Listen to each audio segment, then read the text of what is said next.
हाँ भाई बच्चों, अपना एक टॉपिक पढ़ना था अपन को, प्रोडक्टिविटी। तो प्रोडक्टिविटी का अपन एक वन शॉट तो क्या छोटा सा शॉट देख रहे हैं। फटाफट मैं बोल दूंगा, लिखा हुआ सब कुछ है, क्योंकि अभी बोर्ड नहीं है, लैपटॉप भी ख़राब हो गया एकदम से, तो इसी से एक बार आप काम चला लेना। मैं एक एक चीज़ समझा देता हूँ ध्यान से। इम्पोर्टेंट टॉपिक है, हमेशा क्वेश्चन आया है नीट में, और अब की बार 2024 के अंदर तो बहुत अच्छा क्वेश्चन आया था, तो आगे भी अच्छा ही क्वेश्चन आएगा। प्रोडक्टिविटी से पहले एक क्वेश्चन है, यहाँ लिखा हुआ है अपना प्रोडक्शन। प्रोडक्शन का मतलब क्या है? प्रोडक्शन का मतलब हमने लिखा है कि formation of organic matter per unit area. जो प्रोडक्शन जो होगा ना, प्रोडक्शन जो होगा वो होगा यूनिट एरिया का। प्रोडक्शन होगा यूनिट एरिया का, मतलब किसी यूनिट एरिया में अगर कोई नया बायोमास बन रहा है, नया ऑर्गेनिक मैटर बन रहा है, तो उसको, उस एरिया का हम प्रोडक्शन कहते हैं। अगर हम बात करें प्रोडक्टिविटी की, तो प्रोडक्टिविटी हम तब बोलेंगे जब हम यूनिट टाइम की बात करेंगे, या हम बोले तो रेट ऑफ प्रोडक्शन की। रेट क्या है प्रोडक्शन की, वो प्रोडक्टिविटी है। नहीं सर, समझ में नहीं आया, सुनिएगा। मैंने एक एग्जांपल दिया, मान लो मेरे पास 1 बीघा ज़मीन है। मैंने बोला 1 बीघा ज़मीन में मुझे 5 क्विंटल गेहूँ मिला। 1 बीघा ज़मीन में 5 क्विंटल वीट का प्रोडक्शन हुआ। तो ये जो चीज़ मैंने बोली है, ये है इसका प्रोडक्शन। मतलब 1 बीघा यूनिट एरिया, कितना बायोमास मेरे को मिला, कितना ऑर्गेनिक मैटर मुझे मिला, वो क्या हो गया, इसका प्रोडक्शन। क्लियर है? अब मैंने सेम स्टेटमेंट बोला कि मुझे हर साल 1 बीघा में 5 क्विंटल गेहूँ मिलता है। क्या बोले, तो मुझे हर साल 1 बीघा में 5 क्विंटल वीट का प्रोडक्शन होता है। This is the productivity. तो यूनिट टाइम के रेस्पेक्ट में रेट अगर वो हमको बोल दे, तो वो होगा प्रोडक्टिविटी। केवल इतना बोल रहा है कि कितना बायोमास बन रहा है यूनिट एरिया में, वो उस एरिया का प्रोडक्शन है। प्रोडक्टिविटी तब होगा जब साथ में टाइम भी आएगा। तो प्रोडक्टिविटी का फॉर्मूला हम क्या लिखेंगे कि rate of new biomass production, या बोले तो प्रोडक्शन पर यूनिट टाइम। तो इसको लिखेगा कैसे आप, formation of organic matter per unit area per unit time, उसको हम कहते हैं प्रोडक्टिविटी। तो प्रोडक्शन और प्रोडक्टिविटी में शायद आपको चीज़ क्लियर आ गई होगी कि प्रोडक्शन तो केवल एरिया का होता है, productivity with unit area and unit time का होता है। क्लियर है? प्रोडक्टिविटी की डेफिनेशन भी हमने लिखी है, in unit area unit time given environmental condition. कि कौन से कंडीशन में, जैसे अलग अलग इकोसिस्टम का प्रोडक्शन अलग अलग टाइम पीरियड पे अलग होगा।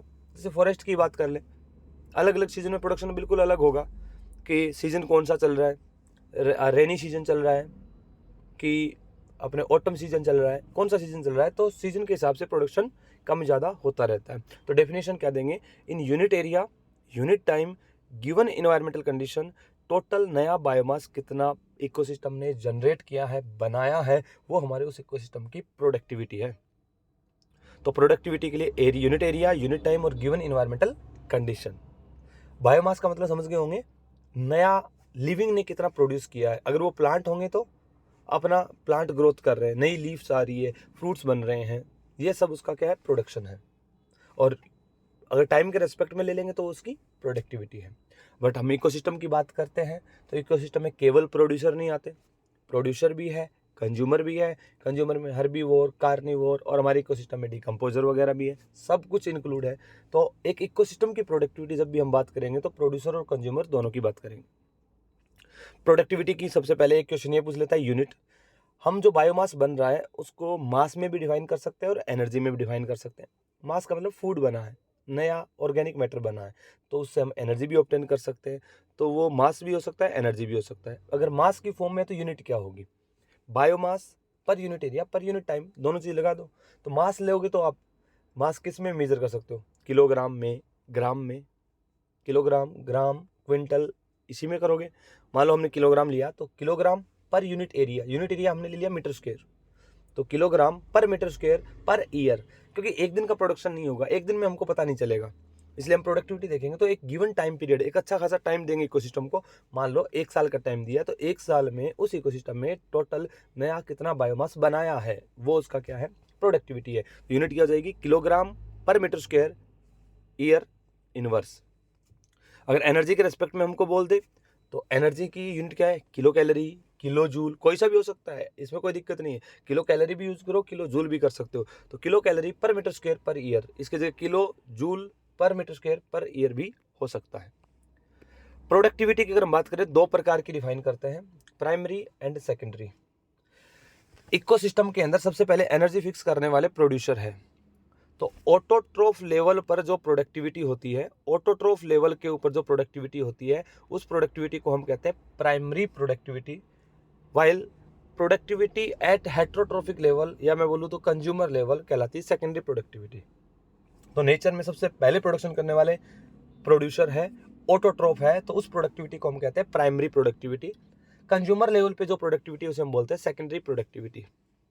तो प्राइमरी प्रोडक्टिविटी मतलब यूनिट एरिया के अंदर, मैं बोलूँ तो इकोसिस्टम है, तो इकोसिस्टम तो एक फिजिकल स्ट्रक्चर है ना।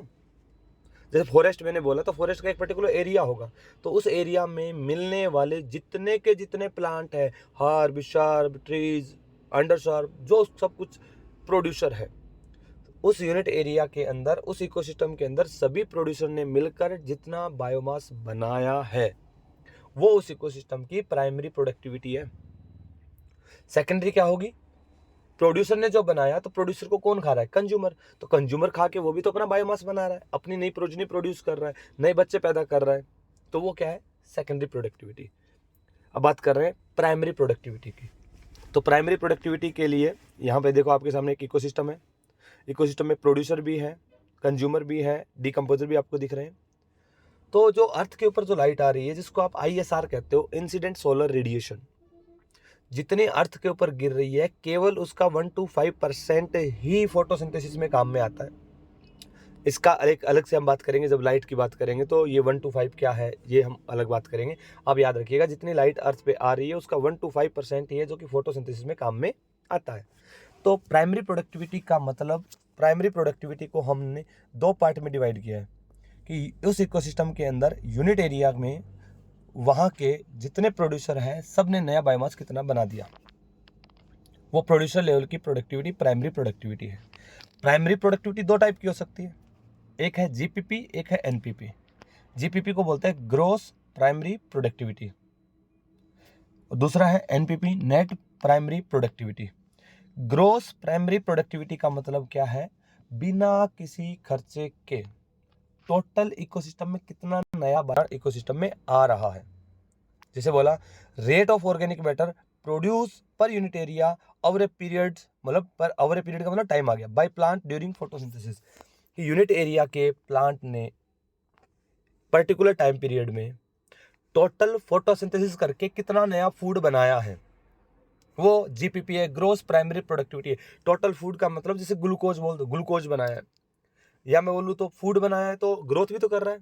ग्रोथ करने मतलब अपना नया बायोमास बनाया है, नई नई पत्तियां लगी है, नया नया फ्रूट लगे हैं, नए नए फ्लावर आए हैं, जो सब कुछ आपने खर्चा बिल्कुल भी नहीं किया है। टोटल जितना उन्होंने प्रोडक्शन किया है, वो उसकी GPP है, कि फोटोसिंथेसिस किया, जितना फूड बना, 1% भी फूड को हमने कंज्यूम नहीं किया है, केवल और केवल बनाया है। तो जितना टोटल बनाया यूनिट एरिया के प्रोड्यूसर ने यूनिट टाइम में, वो क्या होगा, ग्रोस प्राइमरी प्रोडक्टिविटी। अगर हम उस प्रोड्यूसर की मेंटेनेंस के लिए, जो प्रोड्यूसर कोई भी प्लांट, कोई भी ऑर्गेनिज्म जिस स्टेट में है, उस स्टेट में अगर उसको मेंटेन करना है, मेंटेन रखना है, वो अपने आप को बनाए रखना चाहता है अपनी ओरिजिनल स्टेट में, तो उसके लिए उसको रेस्पिरेशन करना पड़ेगा। रेस्पिरेशन का मतलब है फूड को ऑक्सीडाइज करके एनर्जी प्रोडक्शन करना और अपने सभी के सभी सेलुलर एक्टिविटीज को मेंटेन रखना। तो फूड को ऑक्सीडाइज करके वो सेलुलर एक्टिविटीज को मेंटेन कर रहा है, मतलब जो जैसा था वो अपने आप को उतना मेंटेन करने के लिए उसका जो खर्चा है, उसको हम कहते हैं रेस्पिरेटरी लॉस। जैसे अगर हम बात करें, एक प्लांट की हाइट 5 मीटर है, वो फोटोसिंथेसिस करके फूड बनाया, अब उसको वो 5 मीटर हाइट बनाए रखने के लिए कुछ ना कुछ खर्चा करना पड़ेगा। जिसको बोले तो अपने नॉर्मल उतना ही अगर अपन को उसको बायोमास बना के रखना है तो उसके लिए मिनिमम जो कॉस्ट होगी वो होगी रेस्पिरेटरी कॉस्ट, रेस्पिरेशन में खर्चा। और रेस्पिरेशन में जो फूड ऑक्सीडाइज होता है, कुछ एनर्जी हीट लॉस हो जाती है, कुछ अपने फूड को ट्रांसपोर्ट करना होता है प्लांट को, तो वो भी ट्रांसपोर्ट करने के लिए एक्टिव ट्रांसपोर्ट होते हैं, वहाँ एनर्जी खर्च होती है। तो इन सब प्रोसेस के अंदर जो एनर्जी खर्च हो रही है ना, उसको हमने आर बोला है, रेस्पिरेटरी लॉस बोला है। तो रेस्पिरेटरी लॉस का मतलब आप इतना समझिए कि ऑर्गेनिज्म जैसा है वैसा का वैसा मेंटेन करना चाहता है अपने आप को, केवल उसी कंडीशन में कोई एक्स्ट्रा खर्चा नहीं आए, तो उस कंडीशन में मेंटेन करने के लिए मिनिमम जो रिक्वायरमेंट है वो रेस्पिरेटरी लॉस है। और ये कैलकुलेटेड है कि हर प्रोड्यूसर लेवल पे वो 20% होता है, हर्बीवोर लेवल पे 30 होता है, और कार्निवोर लेवल पे वो 60% होता है। तो प्रोड्यूसर पे 20 है, हर्बीवोर पे 30 है, और कार्निवोर लेवल पे 60% रेस्पिरेटरी लॉस है। अभी हम सिर्फ प्रोड्यूसर प्रोडक्टिविटी की बात कर रहे हैं, तो हम उतनी ही बात करेंगे। इसका भी एक अलग से पॉइंट हम बात करेंगे कि प्रोड्यूसर का 20%, कंज्यूमर का 30 है, हर्बीवोर का 30 हुआ और कार्निवोर का 60 हुआ, ये कैसे हुआ ये भी अपन अलग से बात करेंगे। जीपीपी तो क्या हुआ, वापस आओ टॉपिक पे। जीपीपी का मतलब यूनिट एरिया के प्लांट ने, जितने भी हर्ब सर्ब ट्री सब ने मिलकर कितना टोटल फोटोसिंथेसिस किया है। मैं बोलूँ तो टोटल कितनी कार्बन डाइऑक्साइड को फिक्स किया है, या मैं इसको बोलूँ तो कितना फूड बनाया है बिना किसी खर्चा कट किए। कोई खर्चा काउंट नहीं है, वो जीपीपी है, ग्रोस है, gross primary productivity, total productivity है। बट उसको अपनी नॉर्मल स्टेट में बनाए रखने के लिए उसको कुछ ना कुछ लॉस करना पड़ेगा, और वो लॉस, मिनिमम लॉस क्या होगा, रेस्पिरेटरी लॉस होगा, जो कि 20% होता है प्रोड्यूसर का। तो जीपीपी में से अगर आप आर घटा दोगे तो पीछे जो बचेगी वो होती है नेट प्राइमरी प्रोडक्टिविटी। मतलब कि मिनिमम लॉस कर दिया, ये आर लॉस करने के बाद उसके पास अगर कुछ बचा है तो वो एनपीपी है, और इसी से वो अपनी ग्रोथ कर रहा है। पहले मैंने क्या बोला था, पहले 5 मीटर हाइट है, उतना मेंटेन करने के लिए आर चाहिए, लेकिन फूड ज्यादा बनाया है उसने, आर हटाने के बाद पीछे बचा है, जो फूड पीछे बचा है उसका यूज करेगा वो अपनी ग्रोथ करने में। वो अब उसके ऊपर नई नई पत्तियां आएगी, नए नए फ्रूट बनेंगे, नए नए फ्लावर्स आएंगे। ये सब जो प्लांट की ग्रोथ हो रही है वो सब एनपीपी है। आर तो मेंटेन करने के लिए है, मिनिमम लॉस है कि वो तो होगा ही होगा, कुछ भी कर लो, प्लांट बिल्कुल भी एक्टिविटी नहीं कर रहा तो मिनिमम लॉस है, आर तो होगा ही होगा। अब अगर जीपीपी में से आर आपने घटा दिया तो पीछे कुछ बचा कि नहीं बचा, और जो बचा है उसी से प्लांट ग्रोथ कर रहा है, और प्लांट की ग्रोथ हुई है, हाइट बढ़ी है, नई पत्तियां आई हैं, नए फ्रूट बने, वो सब कुछ क्या है, एनपीपी है, नेट प्राइमरी प्रोडक्टिविटी है। और इसी को कंज्यूमर खा सकता है। प्लांट ने बनाया, प्लांट ने ग्रोथ करी, कोई हर्बीवोर आएगा तो उसी को तो खाएगा जो प्लांट दिख रहा है। अगर मैं बोलूं तो प्लांट में, एक प्लांट अगर आप देख रहे हो, एक ट्री आप देख रहे हो, तो उस प्लांट के अंदर जो कुछ आपको दिखाई दे रहा है ना, वो सब कुछ एनपीपी है, क्योंकि आर तो साथ साथ लॉस होता ही है, पीछे बचता है वो एनपीपी है। अगर एक प्लांट ग्रोथ कर रहा है, इसका मतलब उसका जीपीपी जो है, जीपीपी में से आर घटाने के बाद उसके पास कुछ बचता है, और उसी की वजह से वो ग्रोथ कर पा रहा है। तो एनपीपी एक्चुअल ग्रोथ के लिए बायोमास है, उससे वो एक्चुअल ग्रोथ कर रहा है। हमको अगर प्लांट के अंदर देखें, लीफ, फ्रूट, ये सब कुछ दिख रहा है ना, ये सब कुछ एनपीपी है। आपने किसी एक प्लांट से फ्रूट तोड़ के खाया, इसका मतलब आप एनपीपी खा रहे हो, क्योंकि आर तो वो लॉस होगा ही होगा मेंटेन करने के लिए उसको। अगर हमने फ्रूट तोड़ के खाया, इसका मतलब हमने प्लांट की एनपीपी को खाए, तो वो प्लांट की एनपीपी है, नेट प्राइमरी प्रोडक्टिविटी है उस इकोसिस्टम की। क्लियर है? तो एनपीपी से तो प्लांट की ग्रोथ हुई है। अब मान लो ग्रास है, ट्री है, अब उसको खाने आया कोई हर्बीवोर, तो हर्बीवोर जो खा रहा है वो किसे खा रहा है, एनपीपी को खा रहा है। हर्बीवोर क्या खा रहा है, एनपीपी। अरे जीपीपी तो टोटल था, आर लॉस हो गया, पीछे क्या, एनपीपी, उसकी वजह से ग्रोथ हुई है, उसको खा रहा है कौन, हर्बीवोर। तो हर्बीवोर खा जिसको रहा है वो कौन है, एनपीपी है। अब हर्बीवोर ने जितना खाया वो हर्बीवोर के पास टोटल गया, हर्बीवोर के पास जितना टोटल गया वो उसकी है ग्रोस सेकेंडरी प्रोडक्टिविटी। मतलब वो उसके पास टोटल फूड उतना आया है, टोटल एनर्जी उतनी आई है, वो उसकी ग्रोस सेकेंडरी प्रोडक्टिविटी है, बिना कोई खर्चा कट किए, उसको जीएसपी बोलेंगे। जैसे प्लांट की टोटल क्या थी, जीपीपी क्या थी, फोटोसिंथेसिस करके कितना बनाया बिना खर्चा कट किए, जीपीपी। प्रोड्यूस, कंज्यूमर, हर्बीवोर ने प्लांट को खाया, प्लांट को अगर उसने खाया है तो बॉडी में जितना फूड गया वो जीएसपी है। लेकिन उसको भी तो अपने आप को मेंटेन करने के लिए जैसा है वैसा का वैसा मेंटेन करने के लिए रेस्पिरेटरी लॉस करना पड़ेगा, और जो रेस्पिरेटरी लॉस वो करने के बाद बचेगा वो उसकी NSP है, नेट सेकेंडरी प्रोडक्टिविटी है, जिससे वो ग्रोथ करेगा, वो रिप्रोडक्शन करेगा, वो नई प्रोजनी प्रोड्यूस करेगा, वो उसकी नेट सेकेंडरी प्रोडक्टिविटी है। बात समझ में आई होगी। प्राइमरी और सेकेंडरी मैंने बहुत कुछ सारी चीज़ें बोली है, एक एक पॉइंट को ध्यान से सुनना है। अब अगर हम बात करें, GPP तो हो गई, टोटल आर घटाने के बाद प्लांट के पास बच गई NPP, और NPP है ना, ये अवेलेबल बायोमास है कंज्यूमर के लिए। मान लो एक प्लांट से एक पत्ती टूट के नीचे गिरी, उसको डिकम्पोजर खा रहा है, वो किसे खा रहा है? NPP को खा रहा है। तो अगर मैं बोलूँ तो NPP available biomass for herbivore and decomposer, decomposer भी तो यूज कर सकते हैं उसको। तो मतलब NPP वो बायोमास है जो प्लांट की ग्रोथ करवाया है। अगर उसमें से कुछ पार्ट है कंज्यूमर खा रहा है, अगर कोई पत्तियाँ टूट के फ्रूट टूट के गिरा है तो वो कोई डिकम्पोजर कंज्यूम करके खा रहा है। तो NPP available biomass for herbivore and decomposer. अब हर्बीवोर आया, हर्बीवोर ने खाया, ऐसा तो है नहीं कि वो पूरा प्लांट खा जाएगा। हर्बीवोर ने जितना, हर्बीवोर जो खा रहा है वो सब क्या खा रहा है? NPP खा रहा है। तो हर्बीवोर के NPP खाने के बाद में उस इकोसिस्टम में कुछ बच गया, वो है NCP, net community productivity. Community मतलब समझ गए होंगे, नेट कम्युनिटी प्रोडक्टिविटी मतलब उस इकोसिस्टम की बायोटिक कम्युनिटी का नेट फूड है जो कि बचा है। NPP को किसने खाया? हर्बीवोर ने। हर्बीवोर का कुछ खर्चा होगा, बोले तो मेंटेन करने के लिए रेस्पिरेशन में, हर्बीवोर का खर्चा रेस्पिरेशन में होगा 30%। ये कट करने के बाद पीछे जो बची है ना, वो इकोसिस्टम की नेट कम्युनिटी प्रोडक्टिविटी है। मतलब उस इकोसिस्टम का नेट प्रोडक्शन है, वो उस इकोसिस्टम से वो ग्रो हुआ है, इकोसिस्टम उस बायोमास से वो इकोसिस्टम ग्रो हुआ है। तो वो उस कम्युनिटी का प्रोडक्शन, कम्युनिटी का मतलब समझ गए ना, प्लांट, एनिमल, डिकम्पोजर सब आ चुके हैं उसके अंदर। तो उस इकोसिस्टम के अंदर नया बायोमास जो है, जो यूनिट एरिया यूनिट टाइम में नया ऐड हुआ है, वो NCP है। एक बार फिर, प्लांट ने फोटोसिंथेसिस करके बनाया, वो बोलो GPP। रेस्पिरेशन में लॉस कर दिया प्लांट ने, वो बचा क्या? NPP। हमें क्या दिख रहा है? NPP।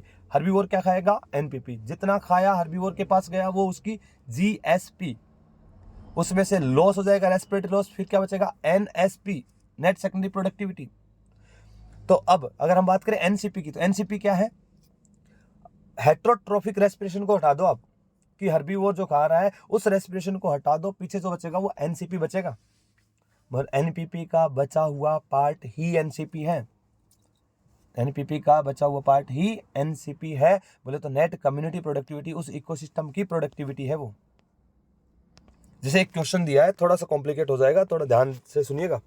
अगर आपको बोला जाए एक फॉरेस्ट इकोसिस्टम है, उसकी प्रोडक्टिविटी हमने दी है, टोटल GPP है 10 kilogram metre inverse per year, तो इसकी NPP ज्ञात करो। NPP के लिए GPP माइनस R कितना घटाएंगे? प्लांट के लेवल पे, प्रोड्यूसर लेवल पर 20% होता है, तो 10 का 20% घटा दो तो कितना है?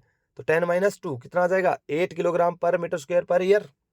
ये क्या है? इस इकोसिस्टम की NPP है, net primary productivity, producer level पर कितनी आ गई? 8 kilogram metre inverse square per year. अगर हम बात करें कंज्यूमर लेवल की, अब NPP को कंज्यूमर खाएगा, क्या कहलाएगी? Secondary productivity. मान लो NPP कितनी है? 8 में से, क्योंकि प्रोड्यूसर ने 8 से अपना नया बायोमास बनाया, 8 में से वो अपने जो हर्बीवोर है वो खा गया 5 किलोग्राम। कितना खा गया? 8 में से 5 खा गया, बचा कितना पीछे? 3। तो हर्बीवोर के पास कितना गया? NSP कितना खाया? तो उसने 5, मतलब जो टोटल खाया उसने वो क्या? उसकी GSP मतलब कितनी है? 5। रेस्पिरेटरी लॉस कितना होगा? 30%। तो 5 का 30% निकालो, कितना आ जाएगा? 2। 5 का 30% कितना आएगा? लगभग 2। तो 5 खाया, 2 रेस्पिरेशन में लॉस हुआ, पीछे कितना बचा? 3। तो 3 से उस हर्बीवोर की ग्रोथ हुई है, NSP, नेट सेकेंडरी प्रोडक्टिविटी। अगर मैं बोलूँ तो उस इकोसिस्टम में यूनिट एरिया यूनिट टाइम में नया बायोमास है कितना? प्रोड्यूसर लेवल पर कितना बच गया? 8 में से 5 ये खा गया था, प्रोड्यूसर लेवल पर 3, और कंज्यूमर लेवल पर भी 3 बचा हुआ है। तो टोटल उस इकोसिस्टम के अंदर 6 किलोग्राम पर मीटर स्क्वायर पर ईयर जो है वो उस इकोसिस्टम का नेट कम्युनिटी प्रोडक्टिविटी है। कम्युनिटी प्रोडक्टिविटी का मतलब हो गया उस इकोसिस्टम के अंदर मिलने वाले प्लांट, एनिमल सब का प्रोडक्शन। तो वो कितना है 6 किलोग्राम पर मीटर स्क्वायर पर ईयर। बात समझ में आई है क्या? तो NPP हमने 10, अपने GPP मानी हमने 10, प्रोड्यूसर लेवल पर रेस्पिरेटरी लॉस 20%, तो बचा कितना 8। मतलब 8 वो पार्ट है जिससे प्रोड्यूसर ने ग्रोथ करी है, नया बायोमास बना है, नई पत्तियां बनी है, नए प्लांट बने हैं। अब उसमें से हर्बीवोर आया 5 किलोग्राम खा चुका है, तो जितना उसने खाया वो उसकी GSP है। लॉस होगा रेस्पिरेटरी लॉस 30%, तो 5 का 30% अगर निकालेंगे तो 2 आएगा लगभग, तो पीछे कितना बचा 3। तो 3 से हर्बीवोर की ग्रोथ हुई है, तो 3 तो बच गया प्रोड्यूसर लेवल पर, क्योंकि 8 बना था, 5 खा गया, 3 बचा पीछे, और 3 कहाँ है हर्बीवोर लेवल पे। तो टोटल नेट कम्युनिटी का प्रोडक्शन नया बायोमास कितना है 6 किलोग्राम। अल्टीमेट तो जो बनाया है वो प्लांट नहीं बनाया है, बस हर्बीवोर ने तो जितना खाया है उसमें से कुछ लॉस ही किया है, जो मेन काम है तो प्रोड्यूसर ने किया है। अरे क्लियर है? अगर प्रोडक्टिविटी की बात करें, ये चीज़ आपने पढ़ ली होगी, जिधर डाइवर्सिटी ज़्यादा मतलब प्लांट एनिमल ज़्यादा, अगर प्लांट और एनिमल अगर उस एरिया में ज़्यादा होंगे तो उनका प्रोडक्शन भी क्या होगा, ज़्यादा होगा। डाइवर्सिटी ज़्यादा है तो प्रोडक्शन भी ज़्यादा होगा। एग्जांपल दिया है अपने, जैसे टेरेस्ट्रियल इकोसिस्टम है, टेरेस्ट्रियल इकोसिस्टम में maximum diversity tropical rain forest की है, तो प्रोडक्टिविटी भी रेन फॉरेस्ट की होगी। 2 नंबर अपने डेसिडुअस फॉरेस्ट की, देन कॉनिफेरस की, देन टुंड्रा या बोले तो डेजर्ट, तो डेजर्ट और टुंड्रा की सबसे मिनिमम है। एक्वेटिक में बात करें तो मैक्सिमम प्रोडक्टिविटी कोरल रीफ की है, फिर लेक की है, फिर रिवर की है, फिर डीप लेक, और अगर बोले तो डीप ओशन की है। कोरल रीफ आपको पता है, कोरल रीफ को आप एक्वेटिक इकोसिस्टम का रेन फॉरेस्ट भी कहते हो, क्योंकि डाइवर्सिटी बहुत ज़्यादा है। लेक और रिवर में कई बार समझ में आता है सर रिवर बड़ी होती है लेक छोटी, तो प्रोडक्टिविटी लेक की ज़्यादा क्यों है? क्योंकि रिवर का पानी बहता हुआ है, प्रोड्यूसर फिक्स नहीं रह पाएगा, हर्बीवोर फिक्स नहीं रह पाएगा, इसलिए उसकी प्रोडक्टिविटी बहुत ही कम है।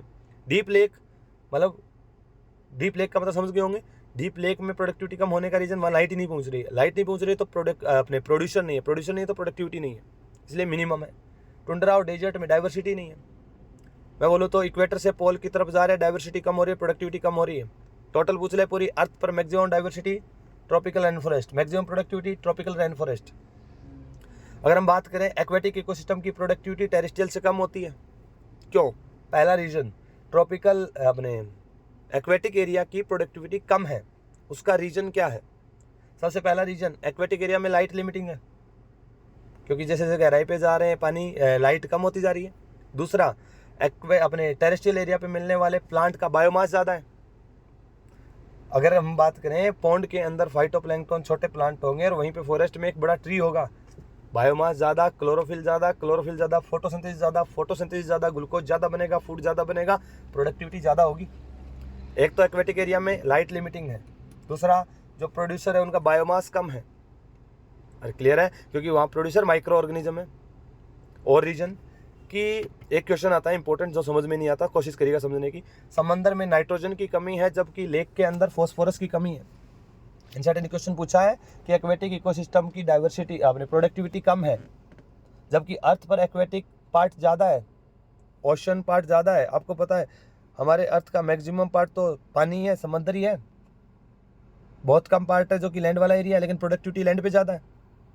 अपने मास्टर से डिस्कस कीजिएगा, ऐसा क्वेश्चन एनसीईआरटी ने पूछा है, डिस्कस कर रहे हैं। पहला है लो प्रोडक्टिविटी होने का रीजन लाइट लिमिटिंग है, दूसरा एक्वेटिक लाइफ में मिलने वाले प्रोड्यूसर का बायोमास कम है, माइक्रो कंज्यूमर है।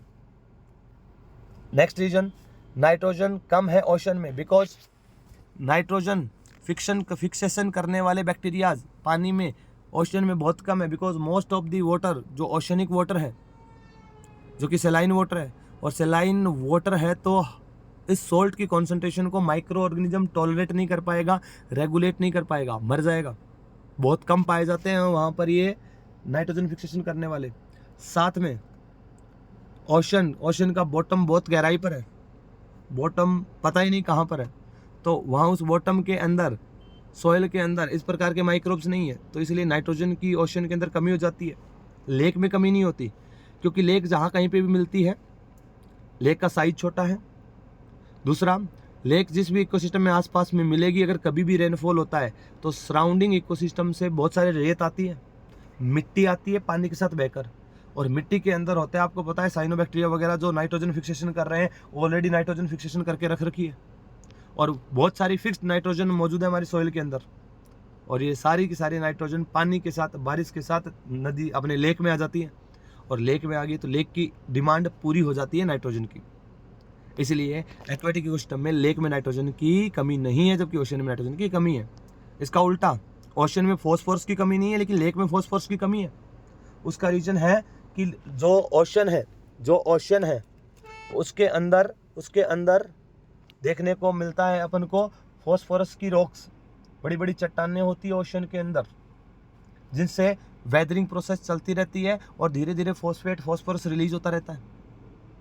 साथ में ओशन के अंदर जो मैक्रो कंज्यूमर है, टॉप कार्निवोर है, जैसे व्हेल, या बोले तो सेकेंडरी कंज्यूमर के रूप में आप अपने व्हेल नहीं, शार्क टॉप कार्निवोर और whale secondary consumer, body size बहुत बड़ा है। तो ये मरेंगे तो इनके हड्डियाँ जब डिकम्पोज होगी तो बहुत सारा फॉस्फेट रिलीज होता है, तो इनकी डिमांड पूरी हो जाती है। जबकि लेक के अंदर किसी भी प्रकार की फॉस्फोरस की ऐसी रॉक्स नहीं पाई जाती, और वहाँ पर जो मैक्रो कंज्यूमर, टॉप कंज्यूमर जो है, उनका बॉडी साइज भी बहुत छोटा है। वहाँ बड़े से बड़ा अगर टॉप कंज्यूमर देखेंगे, टॉप कार्निवोर आप देखोगे, मछली देखोगे तो रोहू, कतला ये मिलेगी, जिनका वेट ही खुद का 30-35 होता है, 25-30 किलो होता है। तो इतना फॉस्फेट रिलीज नहीं हो पाता कि वो इनकी डिमांड पूरी कर पाए। बट ऐसा नहीं है कि फॉस्फोरस बिल्कुल भी नहीं होता है, जैसे ओशन में नाइट्रोजन भी होता है, बट लिमिटिंग फैक्टर है, कमी है। नेक्स्ट, क्रॉपलैंड इकोसिस्टम में बात करें तो शुगर और राइस के अंदर शुगर केन की प्रोडक्टिविटी ज़्यादा है, आपको बहुत अच्छे से पता है क्योंकि हम पढ़ चुके हैं। C4 प्लांट है, C4 प्लांट की प्रोडक्टिविटी ज़्यादा होती है, राइस C3 है। दोनों पूछे तो दोनों शुगर केन और राइस दोनों की प्रोडक्टिविटी हाई है। बोले तो क्वेश्चन आ जाए, आर्टिफिशियल इकोसिस्टम में प्रोडक्टिविटी सबसे ज़्यादा किसकी है? शुगर केन की है भाई। ट्रॉपिकल रेन फॉरेस्ट मत कर देना, क्योंकि वो तो नेचुरल है। आर्टिफिशियल क्रॉपलैंड इकोसिस्टम क्या होता है? आर्टिफिशियल हमने लगाया है, शुगर केन राइस हम लगाते हैं, खेती करते हैं, तब आर्टिफिशियल है वो। अगर हम बात करें NPP of whole biosphere is 170 billion tonne, हमारे अर्थ की टोटल जो एनपीपी है वो 170 बिलियन टन है। अगर हम देखें इसमें से ओशियन के अंदर प्रोडक्शन केवल 25 बिलियन टन है, लैंड पे 115 बिलियन टन प्रोडक्शन है, जबकि अर्थ के ऊपर मैक्सिमम पार्ट तो ओशियन है, 70%, तो बचा थोड़ा बहुत लैंड पार्ट है। लेकिन प्रोडक्टिविटी देखो 115 बिलियन उसमें से कहाँ पर है? लैंड पे है। 35 बिलियन किस में है? एक्वेटिक में। एक्वेटिक एरिया डबल से भी ज़्यादा होने की वजह से भी प्रोडक्टिविटी कम है। इसका रीज़न हमें पता है, आप अपने मास्टर से डिस्कस करिए। डिस्कस क्या करना है ऊपर बता चुका हूँ। एक्वेटिक इकोसिस्टम की जो प्रोडक्टिविटी है वो क्या होगी? कम होती है। अरे क्लियर है? ऊपर हमने यही फैक्टर बात करी है कि ओशन की प्रोडक्टिविटी कैसे इतनी कम कैसे हुई कि उधर 115 इधर 55 बिलियन। बात समझ में आ रही है? तो अब अगर पूछे आपको कि ऐसा क्वेश्चन आ जाए कि ओशन की प्रोडक्टिविटी टोटल बायोस्फीयर की प्रोडक्टिविटी का 32% है, देख लो 170 बिलियन टन का अगर 55 निकालोगे तो 32% ही आएगा। अरे क्लियर है? तो इसका उधर वाला भी एग्जामिनर पूछ सकता है कि लैंड का जो प्रोडक्टिविटी है वो बायोस्फीयर के कंपैरिजन में कितना परसेंटेज है, निकाल के कमेंट कर दीजिएगा। नेक्स्ट है प्राइमरी प्रोडक्टिविटी किस किस बात पे डिपेंड करेगा? उन सभी बात पे डिपेंड करेगा जिससे फोटोसिंथेसिस इफेक्ट होता है। इसके अलावा प्लांट स्पीशीज कौन सी है? बिल्कुल हर्ब है, शर्ब है, ट्री है, कौन सा है? डिपेंड करेगा बायोमास पे। क्लोरोफिल कंटेंट चेंज हो जाएगा, एफिशिएंसी चेंज हो जाएगी, डिपेंड करेगा। फोटोसिंथेटिक कैपेसिटी, बिल्कुल यही बात मैं कर रहा था। न्यूट्रिएंट कितने अवेलेबल है, ग्रोथ जितनी अच्छी होगी प्रोडक्शन उतना ही अच्छा होगा। इन्वायरमेंटल फैक्टर, बिल्कुल टेम्परेचर, रेनफॉल, हर एक फैक्टर रेस्पॉन्सिबल होगा। टेम्परेचर ज़्यादा होगा तो एंजाइम डीनेचुरेशन कम होगा, इनएक्टिवेशन। चलिए भाई, ये था प्रोडक्टिविटी। शायद समझ में आया है, थोड़ा सा बैठे बैठे ही रिकॉर्ड किया है, तो कोशिश करिएगा समझने की। कोई डाउट आए वो पूछ लेना। धन्यवाद, टाटा, बाय बाय।